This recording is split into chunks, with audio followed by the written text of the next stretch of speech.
Bonjour tout le monde, bienvenue dans la rubrique de G, c'est un plaisir de vous retrouver aujourd'hui pour une nouvelle vidéo. Une vidéo un petit peu particulière, non pas en fait sur le contenu, puisque je vais toujours vous parler d'une lecture récente, ça c'est pas le souci, mais plutôt de la manière en fait dont je me présente à vous aujourd'hui. D'habitude, quand j'ai envie en fait de vous parler d'une lecture, j'aime bien lire mon truc, peut-être éventuellement laisser passer un petit peu de temps, laisser reposer un petit peu cette lecture, organiser mes idées, avoir quelques notes pendant ou après la lecture, et essayer d'organiser un petit peu tout ça. Tout simplement pour avoir un fil conducteur dans le propos que j'aurai dans ma vidéo. Pour essayer, on va dire, d'organiser un petit peu tout ça et d'avoir, on va dire, un cheminement dans mes idées. Et là, j'ai pas du tout envie en fait de procéder de cette manière-là. Ça se trouve, ça va pas fonctionner, cette vidéo ne va pas sortir dans ce format-là, c'est tout à fait possible, mais j'avais envie en fait de tenter le coup. J'ai reçu ce matin, pour mon plus grand bonheur, OKA, disponible au label 619. Ça fait déjà un petit moment en fait que c'est sorti, scénarisé et dessiné par Neyef. J'ai entendu toujours en fait le plus grand bien autour de cet ouvrage, sans savoir réellement de quoi ça parlait. Je sais que on allait parler un peu des Indiens, etc., des natifs américains, ok, voilà. Étant donné que c'est un thème que j'apprécie tout particulièrement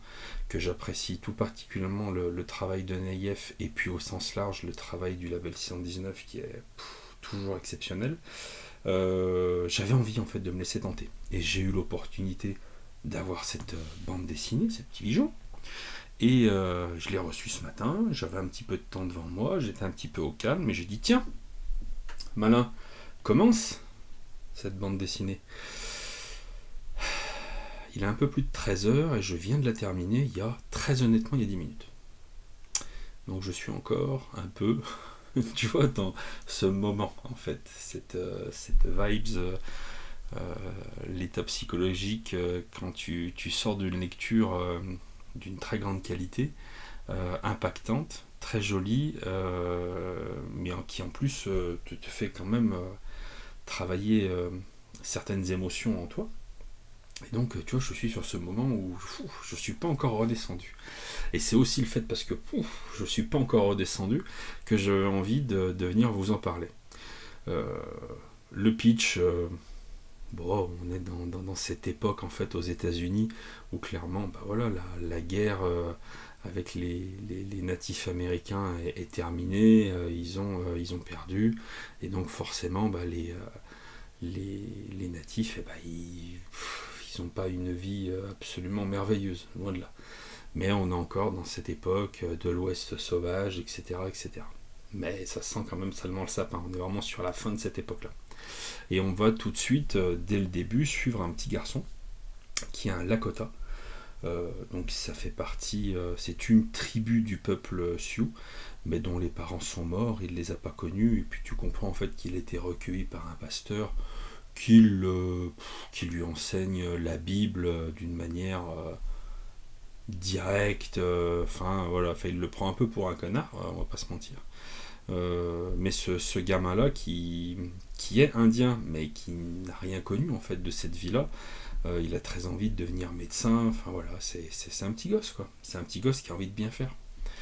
Et puis bah en fait sa route va tout simplement croiser une bande de trois personnes qui sont à la recherche en fait d'un mec à l'autre bout des États-Unis pour exercer grosso modo une vengeance. Et puis bah voilà, coup du sort arrivant, si on peut appeler ça un coup du sort, ce gamin, Georges, va être obligé en fait de suivre ces trois membres entre guillemets de ce gang à travers leur périple. Et puis bah du coup il va en apprendre beaucoup plus en fait à la fois sur lui et sur son peuple, parce que dans les membres en fait de ce peuple il y a un Lakota, celui qu'on voit sur la couverture, Little Knife. Il y a une Lakota, voilà, et puis il y a un Irlandais. Une bande assez hétéroclite, et puis on est sur un road trip tout simplement. Et on est un peu aussi sur une histoire de chasseur-chassé. ces trois-là, et donc du coup par la force des choses, ce petit gamin, ils ont en fait cette quête-là pour aller buter ce mec-là. Ça, je vous laisserai le découvrir. Donc ce sont des chasseurs, mais qui sont eux-mêmes chassés, puisque derrière eux, en fait, il y a une espèce de chasseur de primes implacable, qui est tout simplement en fait sur leur trace. Et on va suivre plusieurs destinées. Évidemment, on va partir à la rencontre de ce petit gamin, Georges. On va partir à la rencontre des trois membres de ce gang, comprendre leur histoire, leur motivation, ce par quoi ils sont passés. Et au travers de leur histoire, on va en apprendre un petit peu plus sur la situation des Lakota, des natifs américains, sur ce qu'ils ont subi, sur leur état d'esprit, sur leurs croyances, sur ce qui compte réellement pour eux, sur leur mode de vie à ces trois-là, à ce moment-là, et on va les suivre en fait au fur et à mesure en fait de ce voyage. C'est une espèce de road trip. Je sais pas si c'est ce terme-là qui convient. En tout cas, j'ai vraiment l'impression que d'une certaine manière, d'une manière très dure, très implacable, ça va être ce petit garçon qui va d'une certaine manière rencontrer des gens de sa civilisation, de son peuple, de son histoire, tout simplement. Et il va y avoir tout un tas de rebondissements et c'est absolument génial, c'est merveilleux. On va croiser le sublime, le grandiose, l'horrible. C'est la vie, voilà, c'est tout simplement une allégorie de la vie, parce que des fois tu vas croiser des moments qui sont absolument merveilleux, qui se cachent parfois dans des toutes petites choses. Et puis tu es rattrapé aussi par la nature bestiale des hommes, par, par notre colère, par tout un tas de mauvais sentiments, de choses qui font que l'être humain est une belle saloperie, voilà, mais qui est aussi capable de faire de belles choses. Voilà. Et mais c'est froid pour la vache, les gars. Oh, quelle histoire de ouf. L'histoire est terriblement belle. Elle est vraiment très très bien maîtrisée.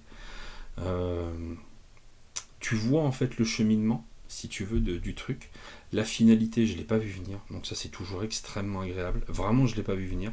À part les 4-5 dernières pages où tu comprends en fait assez vite comment ça va se terminer. Mais sinon, moi, je l'ai pas spécialement vu arriver. Et puis surtout, en fait, c'est d'une beauté absolument incroyable. Pour moi, il y a deux plus, c'est l'histoire, la manière de raconter cette histoire-là, et le dessin, quoi. Parce que le dessin, mais écoute, c'est d'une beauté. Il n'y a pas une case, où t'as pas l'impression que Naïef il ait mis sa vie à l'intérieur, quoi. Je sais pas comment il travaille, j'en ai pas la moindre idée. Mais mon Dieu que c'est beau, quoi. C'est la moindre petite case où il y a des paysages, tu as envie de te perdre dans cette case-là.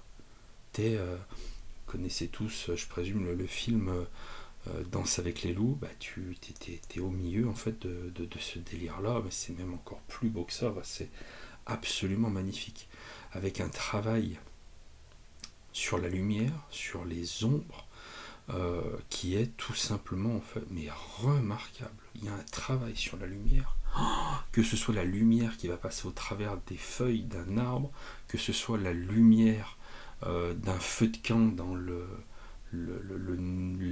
noir de la nuit la plus complète, c'est des éclairages différents sur les visages, c'est d'une beauté absolument incroyable. Et en même temps, un découpage qui est juste parfait, c'est-à-dire qu'au moment où il va y avoir de l'action, c'est juste formidablement bien découpé, tu es vraiment au cœur de l'action.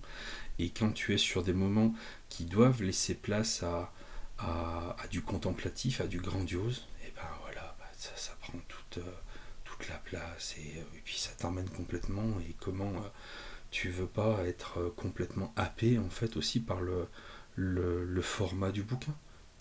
Mais le label 619, ils sont dans une autre dimension au niveau de la qualité des bouquins. Rapport qualité-prix, qualité, quantité, prix. C'est une dinguerie. L'objet en tant que tel est magnifique. Et quand tu ouvres ce grand bouquin avec ses grandes pages et que tu as cette nature, chacune des cases dessinées par Naïef, mais tu te plonges dedans, tu as envie de t'y perdre. Mais c'est d'une beauté, mais c'est incroyable, c'est incroyable. J'ai pris une claque, mais alors les gars, waouh, la vache. Je suis à peu près certain que ce que je suis en train de raconter dans cette vidéo n'a pas énormément d'intérêt dans le décryptage. J'en suis à peu près certain, je le sais que ça n'a pas d'intérêt dans le sens décryptage de l'histoire. Mais il faut pas vous en parler en fait de cette histoire, faut aller dessus, faut la lire, faut la vivre. Oh là, on arrive sur les beaux jours, mais je vous en supplie quoi. Lisez ce bouquin au petit matin sur un banc à la terrasse d'un café, en plein champ, dans la montagne où vous voulez. Mettez-vous dans un décor qui soit bien, qui soit apaisé, et puis plongez là-dedans, quoi. Parce qu'il y a des trucs qui sont absolument magnifiques, il y a des trucs qui sont horribles. Mais voilà, mais c'est vrai que c'est fou, mais malgré les moments qui sont terribles parfois dans ce livre, d'une dureté terrible parce que très réel, parce que ça existe des comportements comme cela, et t'arrives quand même pas à perdre foi entre guillemets en l'humain. Et puis tu peux pas te permettre en fait de perdre foi en l'humain, ce serait complètement fou. Mais mon Dieu que c'est beau quoi. J'ai pris une belle claque. Oh, dis donc. Je l'ai pas vu venir, elle était belle. Ah puis il y a un truc que j'avais envie de dire, que je trouve absolument génial. Ça fait partie des trucs qui sont entre guillemets difficiles pour moi quand je lis des bouquins en fait indés, pas issus d'une grosse licence. Quand je lis en fait un truc issu d'une grosse licence, je sais en fait ce que je vais retrouver. Je connais les personnages, j'ai déjà une proximité et c'est facile en fait d'accès pour moi. Et c'est vrai que quand tu commences une histoire où tu connais pas ni l'histoire, ni le cadre, ni les protagonistes, et ben en fait on est des inconnus entre les personnages et le lecteur. Ce qui n'est et c'est pas forcément une approche facile pour moi, certainement une résurgence en fait d'une timidité maladive me concernant, mais c'est pas forcément facile pour moi d'aller dessus. Là c'était facile, j'avais très envie de découvrir. Mais vous voyez ce personnage en fait qui est là, je le connaissais pas. On n'était pas présenté, je ne savais pas qui c'était. Et à la fin de ce bouquin, j'ai refermé le bouquin, j'ai revu en fait cette couverture-là, et elle n'avait plus la même signification qu'une heure et quart ou une heure et demie avant. Maintenant, je connais ce personnage, je connais son histoire, je connais son évolution, je sais ce par quoi il est passé, je connais ses amis, ses doutes, sa colère, ses frustrations, et maintenant, on n'est pas copains, parce qu'évidemment c'est un personnage, mais il y a une certaine intimité qui s'est liée, et mon Dieu que c'est beau, putain, mais quel voyage. Je sais pas si un jour Neyef verra cette vidéo, j'en doute fortement, je pense qu'il a autre chose à faire, et il a bien raison, mais sait-on jamais, merci, merci infiniment, parce que c'est absolument grandiose.